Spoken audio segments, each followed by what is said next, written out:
Bismillahirrahmanirrahim. Assalamu alaikum, dear students. In today's lecture, we are going to learn the motor areas of the cerebral cortex.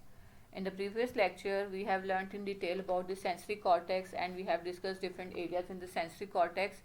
Likewise, today we are going to talk about the motor cortex and we are going to discuss the motor areas present in the cerebral cortex. Now, motor areas in the cerebral cortex includes all those parts of the cerebral cortex which upon stimulation cause movements of different muscles, or we can say which upon stimulation cause contraction of muscles which results in movements of different parts of the body. So I am repeating again that motor areas are those parts of the brain or we can say that these are those parts of the cerebral cortex which upon stimulation cause the contraction of the muscles, and this contractions of the muscles results in different movements of different parts of the body. Now, different motor areas in the cerebral cortex include the primary motor area. So we have a primary motor area and we have a premotor area, then there is a supplementary motor area, and then we have the special motor areas present in the motor cortex. Now we are going to discuss all these motor areas one by one. First we are going to talk about the primary motor area. Now primary motor area, it is present in the precentral gyrus. Precentral gyrus, I have also told you in the previous lecture that it is present anterior to the central sulcus. So I have also shown you the diagram of the brain showing these sulci and gyri.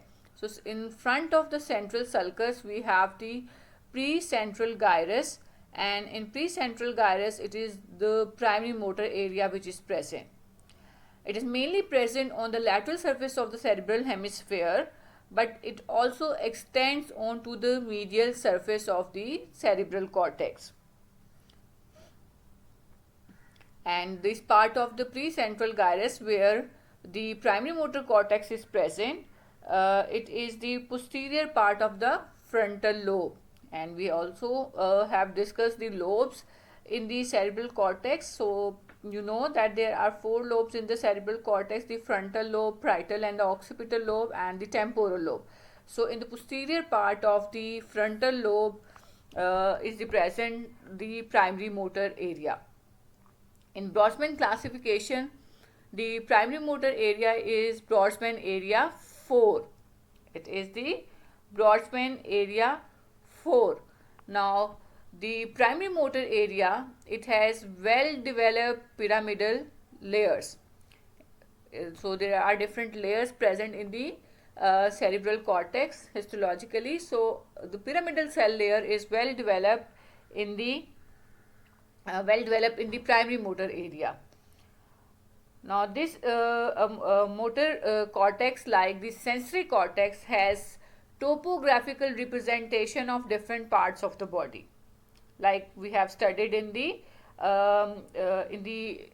sensory cortex, that different parts of the body are represented onto the cerebral cortex. So same is the case with the primary motor cortex.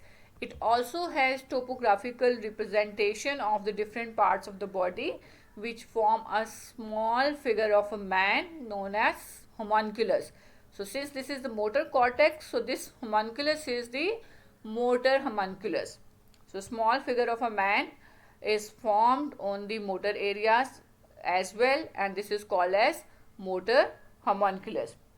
Now in motor homunculus, each area is represented, each area or each body part is represented according to its functional importance. According to its functional importance, not according to the anatomical size of that part of the body. So this also we have discussed in relation to the sensory cortex and sensory homunculus, that areas of representations in the cerebral cortex are not related to the size of that part of the body, but they are related to the functions of that part of the body. In sensory cortex, It is based on the distribution of the receptors, that greater the number of receptors in a part of the body, the greater will be the representation of that part of body on the sensory cortex. In motor cortex, this is related to the movements performed by that part of the body. More movements are performed by a particular part of the body, or you can say if the movements to be performed by a particular part of the body are skilled and they are complicated movements, so representation of that part of the body on the motor cortex is large. So it is according to the functional importance of a particular part of the body, not according to the anatomical size. So like in the motor cortex, the area of face is quite large, and a large area is occupied by the hand and fingers and the thumb, and similarly lips also occupy a large area. Now this is because of the fact that these structures are involved in speech, and the hands are involved in performing the fine scaled movements. So because they have to perform fine scaled movements, the hands have a larger area, and face, lips, vocal cords, and these have a larger area because these parts of the body are involved in speech. The body representation is upside down and it is contralateral. In motor homunculus, the body is represented upside down and it is contralateral representation, which means that if there is stimulation of an area in the primary motor cortex in the right cerebral hemisphere, it will result in muscle contraction on the left side of the body. So there is contralateral representation. And remember about the face, that face has a bilateral representation, means each cerebral hemisphere, it controls the muscles of the face of the on the both sides. So face has bilateral representation, while other parts of the body have contralateral representation on the primary motor cortex.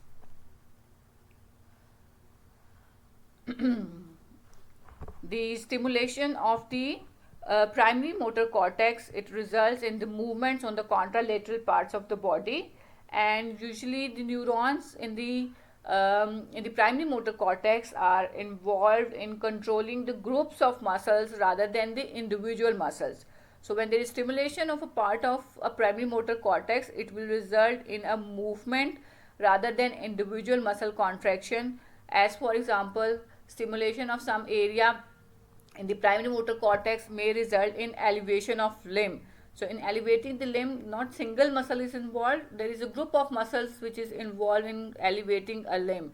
So it results in movements on the contralateral parts of the body, and it is involved in controlling the groups of muscles rather than the individual muscles. Now this slide shows us the motor homunculus. This is the primary motor cortex, which is present in the frontal lobe, in the posterior part of the frontal lobe, in the precentral gyrus, and precentral gyrus is present anterior to the central sulcus. So we can see that different parts are represented. The body is upside down, and the size of the different parts of the body represented on the primary motor cortex is not according to the anatomical size. We can see that face has a large representation, lips, tongue also have a relatively large representation as compared to the actual anatomical size of these parts of body. And we can also see that hands have a large representation, and thumb in the hand, it also has a large representation. So this is according to the functional importance of these parts of the body. So that was about the primary motor cortex. Now we will move on to the premotor area or the premotor cortex. Now premotor area is present at anterior to the primary motor area. Again, it is present in the frontal lobe, and it is anterior to the primary motor cortex or the primary motor area. It occupies the superior, middle, and inferior frontal gyrus. Primary motor area is present in the precentral gyrus, while premotor area occupies the posterior parts of the superior, middle and inferior frontal gyrus. It is Brodmann area 6. Primary motor cortex is Brodmann area 4, while the premotor area is Brodmann area 6. Now this area, like primary motor cortex, has topographical representation of the different parts of the body. And stimulation of this area, it results in coordinated movements of group of muscles, which a group of muscles rather than the discrete patterns. The patterns which are generated in the primary motor cortex are discrete pattern of movements, are simple tasks which will result in contraction of a group of muscles. But in case of the premotor cortex, the nerve signals which are generated in the premotor cortex, it will result in more complex pattern of movements. For example, chewing movements, swallowing movements, or positioning of the shoulders and arms and hands to perform specific tasks. So it results in more complicated and coordinated movements. So examples that we have discussed are the chewing movements, swallowing movements, or the movements of shoulders, arms and hands to perform specific tasks. Now premotor cortex or premotor area, it programs the activity of the primary motor cortex. It means that it sends signals to the primary motor cortex, and it helps in programming the activity of the primary motor cortex. And also remember that primary motor cortex also receives signals from the sensory cortex. The premotor area, it has a special class of neurons which are called as mirror neurons. Now these mirror neurons are involved in learning by imitation. So this is very important, that premotor cortex, it has a special class of neurons which are called as mirror neurons, and these help in learning by imitation. By imitation we means that we see someone performing a task and then we learn to perform that task by looking at that person. For example, you can learn to play cricket by looking at someone who is playing cricket, or you can learn to hold something in a specific pattern by looking at someone who is already holding that thing. So this is learning by looking at someone, by copying someone. So mirror neurons are involved in learning by imitation, by learning by copying some activity of others.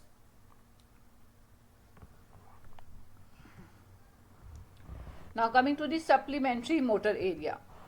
Now supplementary motor area is present on the medial surface of the cerebral hemisphere.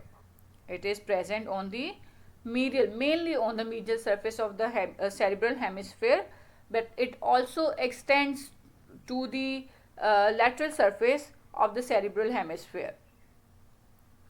This area is present superior and anterior to the primary motor cortex. Primary motor cortex, again I am repeating, is present in the precentral gyrus, and anterior to the primary motor cortex, in the posterior parts of the superior, middle and inferior frontal gyrus, we have the premotor cortex, and anterior and superior to the primary motor cortex on the medial surface we have the supplementary motor area.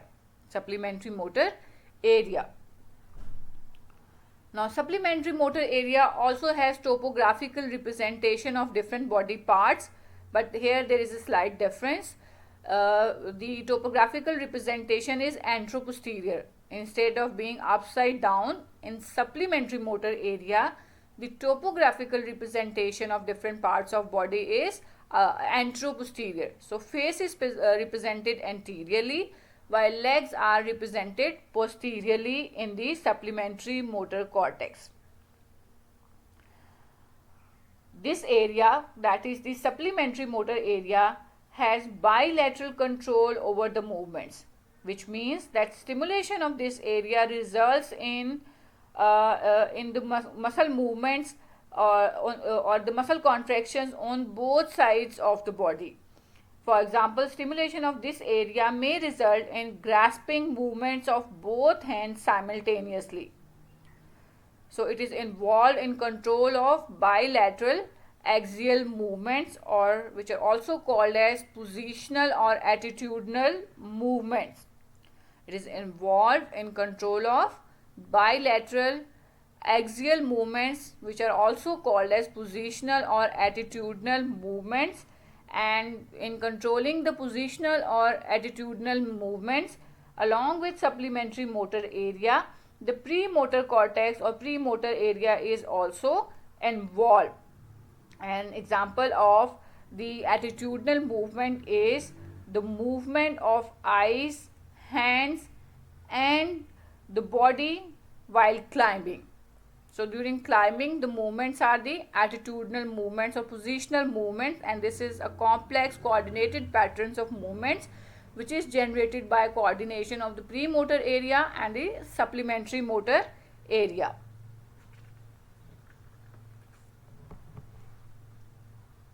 Now coming to the special motor areas. In special motor areas, we are going to discuss the Broca's area, and we are going to discuss the frontal eye field, area for hand skills, and we are going to discuss the head rotation area briefly. So first we are going to talk about the Broca's area. Now Broca's area is also known as motor speech area. In special sensory areas, we have discussed this sensory speech area, which is the Wernicke's area.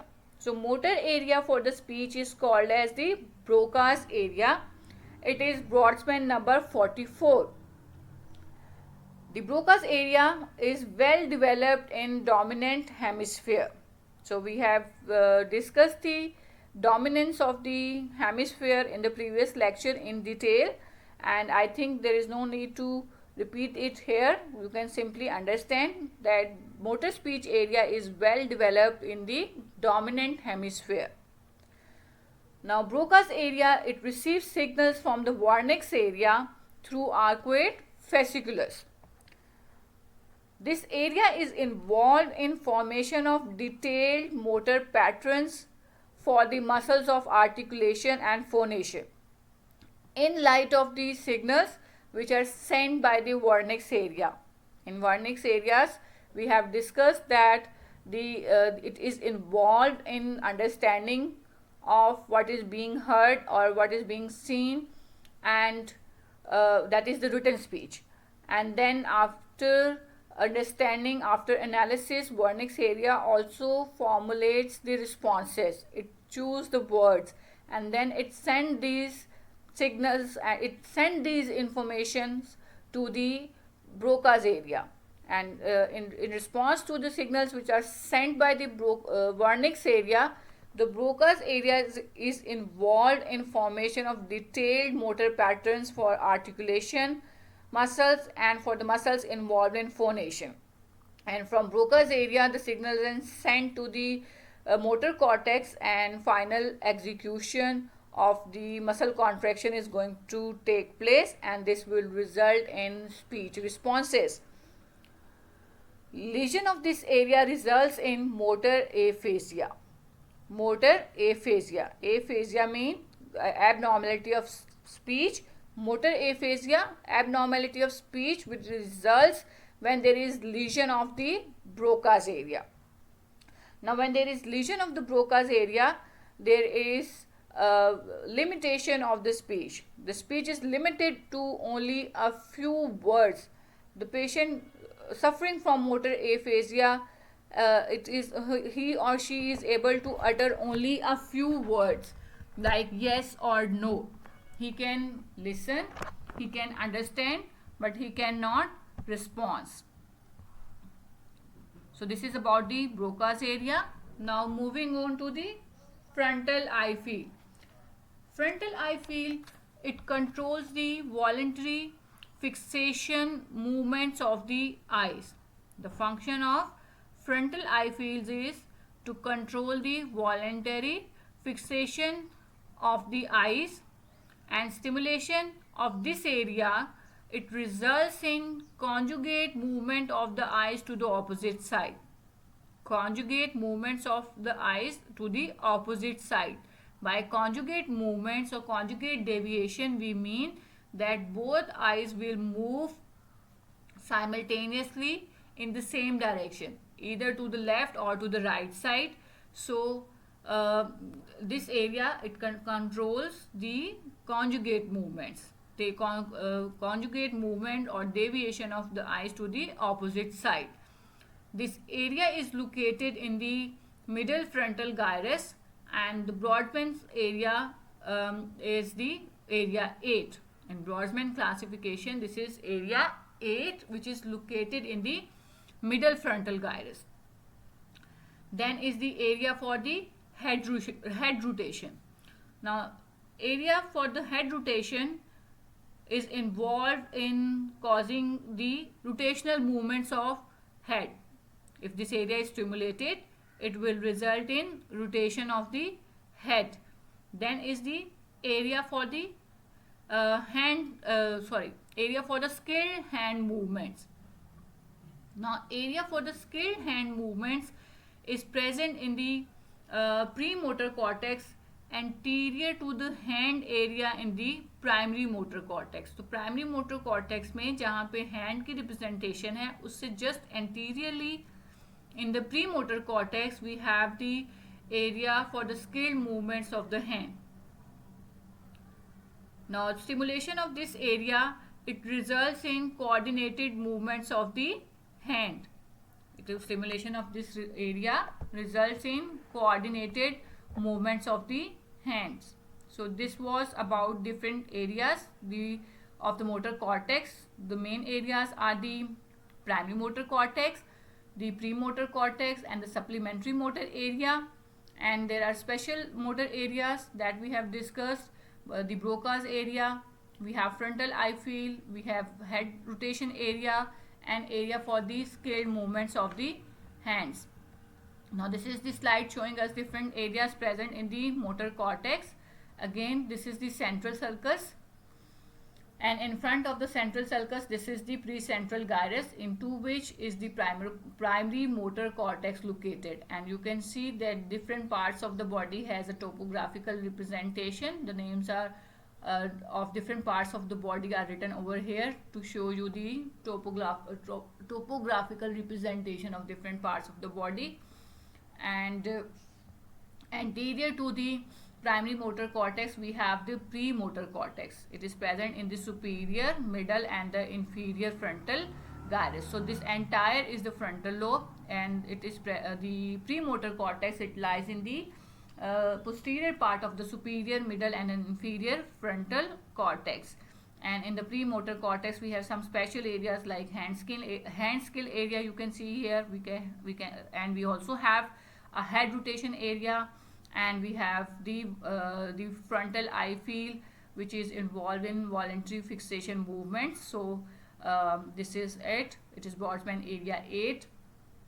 Then we have Broca's area. This is the Broca's area, and this is Brodmann. The Brodmann number for the Broca's area we have just discussed that it is 44. So this was about the Broca's area, and this is the Wernicke's area that we have discussed previously. So which is present in the temporal lobe. So this entire is the temporal lobe. This is entire the frontal cortex. This is the parietal cortex, and this is the occipital lobe. So these are different motor areas present in the cerebral cortex, and that's all for today. I hope you understand the lecture, and if you have any queries, you can ask questions.